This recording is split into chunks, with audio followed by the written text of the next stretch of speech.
оқырмандар, менің есімім Камила Диляра. Мен сіздерге шалқан ертегісін айтып беремін. Бір күні шал болыпты, ол өзінің бақшасында шалқан отырғызады. Бір күннен кейін шалқан кішкентай өседі, ал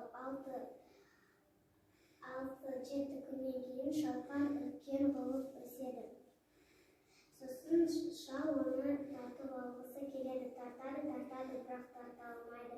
Сосын шал кемпірді шақырады. Кемпір кел, сосын кемпір келеді де, шал мен кемпір екеулері шалқанды тартады, бірақ тарта алмайды. Сосын кемпір немересін шақырады. Немересі келеді де, шал, кемпір, немере үшеулері шалқанды тартады, бірақ тарта алмайды. Сосын немересі күшікті шақырады. Күшік келші, сосын шал, кемпір, немере, күшік төртеулері тартады, бірақ тарта алмайды.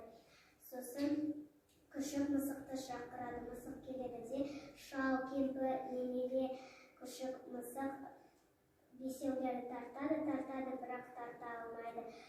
Сосын мысық тышқан шақырады. Тышқан келеді де,